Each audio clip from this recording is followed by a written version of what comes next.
C'est une conférence doctorale axée sur l'écriture de la Constitution qui aura permis aux différents intervenants sur des sous-thèmes variés d'outiller juridiquement les futurs constituants et éclairer les citoyens sur le processus juridique à venir. Alors, cette conférence, donc organisée par le Centre de recherche et d'études constitutionnelles, donc CRECAPI, eh bien, a pour thème l'écriture de la Constitution. Alors, vous savez très bien que notre pays va s'engager très bientôt dans l'élaboration d'une nouvelle Constitution.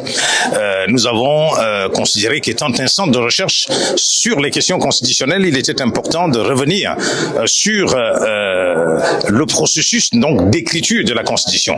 Et c'est dans cette perspective que nous avons donc voulu décliner un certain nombre de sous-thèmes qui vont être abordés. D'abord sur la notion de Constitution, c'est quoi la Constitution? C'est important de définir, n'est-ce pas, cette notion. Ensuite, existe-t-il une méthode d'élaboration de la Constitution? Et puis nous verrons, n'est-ce pas, les différents modes d'établissement d'une Constitution.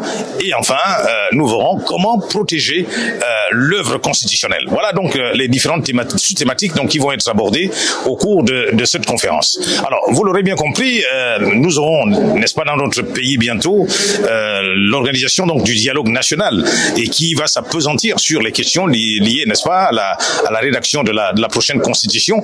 Alors donc, il était important pour nous, n'est-ce pas, en tant qu'universitaires, eh bien, de contribuer aussi, n'est-ce pas, à ce débat en émettant notamment un certain nombre d'arguments et d'éléments qui permettront aux différents acteurs qui vont intervenir dans ce domaine de pouvoir être équipés, mais aussi, n'est-ce pas, de mieux comprendre la complexité du travail qu'il convient d'aborder, parce que le plus souvent, les constitutions ont été simplement plaquées par, notamment au niveau des instituts, des grands pays occidentaux, mais nous voulons, et c'est dans cette perspective, n'est-ce pas, que le CTRI, n'est-ce pas, veut engager le pays à ce qu'il y ait une réappropriation de nos réalités. C'est-à-dire, la nouvelle écriture de la Constitution devrait, n'est-ce pas, tenir en compte des réalités gabonaises et non pas, n'est-ce pas, aller copier des institutions ailleurs et d'ailleurs qui ne font pas forcément leur preuve ailleurs. Donc, l'objectif ici est de donner tous les outils nécessaires pour permettre à ce que les différents acteurs gabonais, n'est-ce pas, puissent être mieux outillés pour, n'est-ce pas, l'élaboration de cette nouvelle Constitution.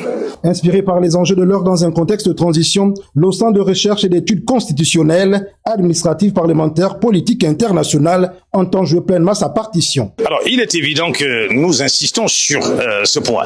Alors, nous voulons une constitution qui reflète la réalité gabonaise. Alors, ce qui veut dire que, naturellement, nous allons, n'est-ce pas, nous appuyer sur ces éléments qui peuvent constituer, n'est-ce pas, notre originalité, et non simplement de recopier les dispositions des constitutions occidentales. Alors, naturellement aussi, le Gabon n'est pas un pays isolé. Nous sommes dans le cadre de la mondialisation d'un pays qui est ouvert au monde.